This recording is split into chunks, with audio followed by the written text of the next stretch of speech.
नमस्कार विद्यार्थी आणि शिक्षक बांधवांनो. पहा, संकलित मूल्यमापन द्वितीय सत्र ची जी परीक्षा आहे त्या परीक्षेमध्ये इयत्ता 6वीचा हिंदी विषयाचा पेपर कशा पद्धतीचा असणार आहे तो आपण या व्हिडिओमध्ये पाहणार आहोत. पहा, आत्ताची जी वार्षिक परीक्षा आहे त्या वार्षिक परीक्षेमध्ये अशाच पद्धतीचा पेपर तुम्हाला त्या ठिकाणी विचारला जाणार आहे. त्याच्यामुळे हे जे सर्व प्रश्न आहेत ते सर्व प्रश्न तुम्ही पाठ करायचे आहेत. पहा, इयत्ता 6वीचा हिंदीचा पेपर 40 गुणांचा असणार आहे. पहा, पहिला प्रश्न, निम्नलिखित प्रश्नों के उत्तर एक वाक्य में लिखो. पहिला प्रश्न आहे, नवक्रांति के पुजारी से कवि का क्या तात्पर्य है. पहा, त्याचं उत्तर आहे, एक नए युग का सूत्रपात करना चाहते हैं. नवक्रांति के पुजारी कवि का क्या तात्पर्य है, एक नए युग का सूत्रपात करना चाहते हैं. पेड़ के नीचे बिल में रहने वाला सांप पेड़ पर क्यों चढ़ा. सांप पेड़ पर पंछी के अंडों का शिकार की खोज में चढ़ा. भारत का मुकुट हिमालय किस दिशा में है. भारत का मुकुट हिमालय उत्तर दिशा में है. त्यानंतर चौथा प्रश्न है, हमें धीरज क्यों धरना चाहिए. कठिन समय का सामना करने और सफलता प्राप्त करने के लिए हमें धीरज धरना चाहिए. बैंक में कौन कौन से काउंटर होते हैं. बैंक में बचत खाता, पूछताछ, नगद और मुख्य प्रबंधक इस प्रकार के काउंटर होते हैं. प्रश्न दूसरा, कोष्टक में से उचित शब्द चुनकर रिक्त स्थानों की पूर्ति कीजिए. सबको डैश डैश राह देखना अपनी जिम्मेदारी है. सबको सच्ची राह दिखाना अपनी जिम्मेदारी है. सारी कठपुतलियाँ ठिठक कर खड़ी हो गई. सारी कठपुतलियाँ डैश डैश खड़ी हो गई ठिठक कर. गुड़ के स्थान पर शहद टिम्ब के लिए अच्छा है. गुड़ के स्थान पर शहद स्वास्थ्य के लिए अच्छा है. जन जन का डैश डैश वह देश कौन सा है. जन जन का दुलारा वह देश कौन सा है. निम्नलिखित शब्दों के समानार्थी शब्द लिखो. जीत विजय, संसार दुनिया, श्रमिक मजदूर.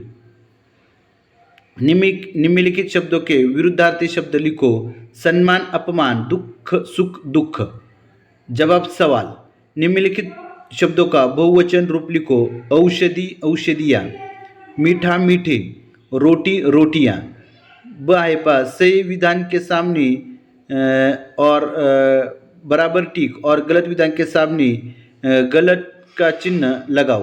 बैंक में पूछताछ के लिए कैशियर के काउंटर पर जाना पड़ता है, यह गलत है. पूछताछ विभाग होता है उस पर जाना पड़ता है. जो काम करेंगे उन्हीं का सम्मान नहीं होगा, यह विधान गलत है. जो काम करेंगे उन्हीं का सम्मान होगा. युद्ध में लोहे के अस्त्र शस्त्र काम देते हैं, यह विधान सही है. भारत में अनेक फल अनाज मेवे फल फूल उत्पन्न होते हैं, यह विधान भी सही है. प्रश्न तीसरा है, क्या तुम जानते हो विश्व का प्रथम विश्वविद्यालय कौन सा है. इसका आंसर है तक्षशिला विश्वविद्यालय. भूभाग की दृष्टि से भारत का सबसे छोटा राज्य कौन सा है. भूभाग की दृष्टि से भारत का सबसे छोटा राज्य गोवा है. भारत में कितने राज्य और कितने केंद्र शासित प्रदेश है. भारत में 28 राज्य और 8 केंद्र शासित प्रदेश है. अंतर्राष्ट्रीय महिला दिवस कब मनाया जाता है. अंतर्राष्ट्रीय महिला दिन 8 मार्च को मनाया जाता है. भारत का राष्ट्रीय मानक समय किस शहर में माना जाता है. भारत का राष्ट्रीय मानक शहर मिर्ज़ापुर शहर से माना जाता है. प्रश्न चौथा है, नीचे दिए गए संज्ञाओं के वाक्य में प्रयोग करो. रक्षक, सैनिक हमारे देश के सच्चे रक्षक है. थैली, माँ बाजार से सामान की थैली लेकर आई. भारत, भारत मेरा देश है. ईमानदारी, ईमानदारी सबसे अच्छी नीति है. इस प्रकार संज्ञाओं का वाक्य में प्रयोग करना चाहिए था. 4 गुण का ये प्रश्न था. और विराम चिन्ह रहित अनुच्छेद के विराम चिन्ह लगाओ. देखिए, कबूली वाले ने पूछा. इसके बाद इस प्रकार का बिटिया कब कौन सी चूड़िया के चाहिए. मैंने अपनी गुड़िया दिखाकर कहा, मेरी गुड़िया के लिए अच्छी सी चूड़िया दे दो, जैसे लाल नीली पीली. इसमें विराम चिन्ह इस प्रकार के विराम चिन्ह द्वितीय अवतरण चिन्ह होगा, कॉमा होगा, इस प्रकार के प्रश्न चिन्ह होगा. इस प्रकार का विराम चिन्ह हमें यहाँ पर देना चाहिए. नीचे दिए गए राष्ट्रीय प्रतीकों के चित्र दिखो और उनके नाम लिखो. देखिए, ये क्या है, बाघ है. यह क्या है, मोर है. यह आम है. यह कमल है और यह हॉकी. इसके नाम लिखना है तुम्हें. इसी 3 मार्क के लिए ये नाम लिखने के लिए प्रश्न आने वाला है। प्रश्न 6वां है, छठा, निम्नलिखित वाक्य के सामने उनके प्रकार लिखो।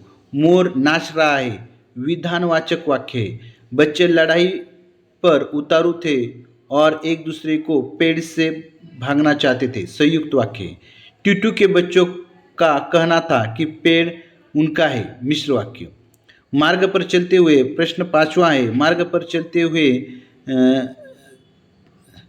कुछ यातायात संकेत दिखे होंगे, इन सांकेतिक चिन्हों का अर्थ क्या है? देखिए, ये जो चौथा, 5वां और ये छठा प्रश्न है। स्टॉप यानी रुकिए, आगे स्कूल है, यहाँ गाड़ी लगाना मना है, इस प्रकार की।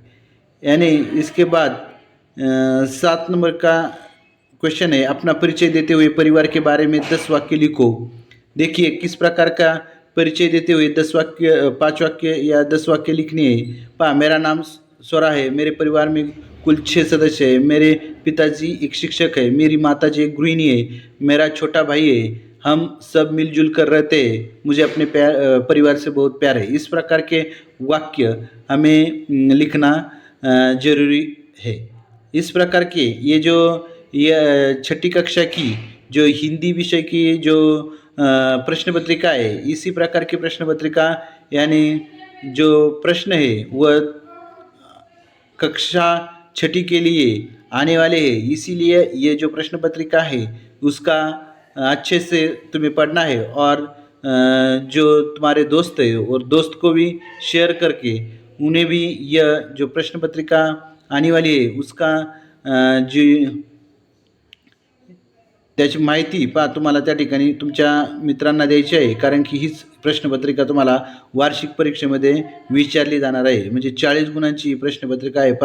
अशा पद्धतीचा अत्यंत म्हणजे महत्त्वपूर्ण असणारा हा 40 गुणांचा पेपर या ठिकाणी आपण आपल्या चॅनलवरती अपलोड केलेला आहे। नक्कीच हा चॅनल तुम्ही सबस्क्राईब करा आणि असेच नवनवीन व्हिडिओ पाहण्याचे असतील तर बेल आयकॉन प्रेस करा, कारण की जर त्या ठिकाणी व्हिडिओचे जे नोटिफिकेशन आहे ते नोटिफिकेशन तुम्हाला येत राहील आणि तुमच्या ज्ञानात भर पडेलच, त्याचबरोबर तुम्हाला चांगले मार्क देखील त्या ठिकाणी मिळण्याच्या दृष्टीने म्हणजे शैक्षणिक व्हिडिओ सर्व आपल्या चॅनलवरती आपण अपलोड करत असतो। त्यामुळे या शैक्षणिक व्हिडिओंचा तुमच्या मार्कमध्ये वाढ करण्यासाठी नक्कीच फायदा होणार आहे। त्याच्यामुळे